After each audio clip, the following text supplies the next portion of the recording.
வாங்க வாங்க இன்றைக்கி என்ன வேணும்னு பார்த்துருவோமா? கிளைமேட் பாருங்கள் எப்படி இருக்குது அப்படின்னு. காலையில் 8:30 இந்த வீடியோ எடுக்கும்போது வழக்கமாக நம்ம வெயிலில் தானே காயுவோம். இன்றைக்கி கொஞ்சம் சேஞ்சாக மஞ்சளை காஞ்சிட்டு நிற்கலான்னு சொல்லிட்டு தான் நின்றுட்டு இருந்தோம் நானும் குட்டி தம்பியும். நான் மட்டும் இல்லை, அப்படி இருந்தால் ஒரு 7 மணிக்கெலாம் துணியெல்லாம் கொண்டு வந்து காய போட்டு விட்டுருந்தா குட்டி தம்பி துணியெல்லாம் துவச்சி. காலையிலலாம் நல்ல வெயிலாக தான் இருந்துச்சு. அதுக்கப்புறம் ஒரு 8 மணியை போல் தான் கிளைமேட் வந்து சேஞ்ச் ஆக ஆரம்பிச்சிச்சு. நாங்கள் ஏன் வெளியே நின்றுட்டு இருந்தோம் அப்படின்னா, அந்த மேலே பஸ் ஸ்டாண்ட் இருக்குல்ல, அங்கே தான் அம்மா வந்து நின்றுட்டு இருந்தாங்க. அம்மா ஊருக்கு கிளம்பிட்டாங்க, பஸ் ஏறதுக்கு நின்றுட்டு இருந்தாங்களா.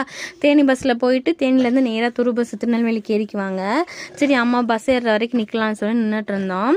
அம்மா பஸ் ஏறி போனதுக்கப்புறம் வீட்டுக்குலாம் வந்துட்டு வீட்டில் உள்ள ரெகுலர் வேலையெல்லாம் தொடங்கியாச்சு. பெருசாக ஒன்றும் வேலை இல்லை, 1-2 வேலை இருந்துச்சு, அதை மட்டும் பண்ணிவிட்டு அதுக்கப்புறம் ஃபுல் ரெஸ்ட்டு தான். ஒரு லாங் வீடியோ ஒன்று ஷேர் பண்ணியிருக்கேன், அதில் ஒரு ரெசிபியும் ஷேர் பண்ணியிருக்கேன். அது பிடிச்சிருந்துச்சுன்னா அந்த ரெசிபியை வீட்டில் ட்ரை பண்ணி பார்த்துட்டு கமெண்ட்ஸில் சொல்லுங்கள். அதே மாதிரி வீடியோவும் பார்த்துருங்க, சேனலையும் சப்ஸ்கிரைப் பண்ணிக்கோங்க. மூணார் பற்றின நிறைய விஷயங்களுக்கு என்னோடய சேனலை சப்ஸ்கிரைப் பண்ணிக்கோங்க. இன்னொரு வீடியோவில் பார்க்குறேன். தேங்க்யூ.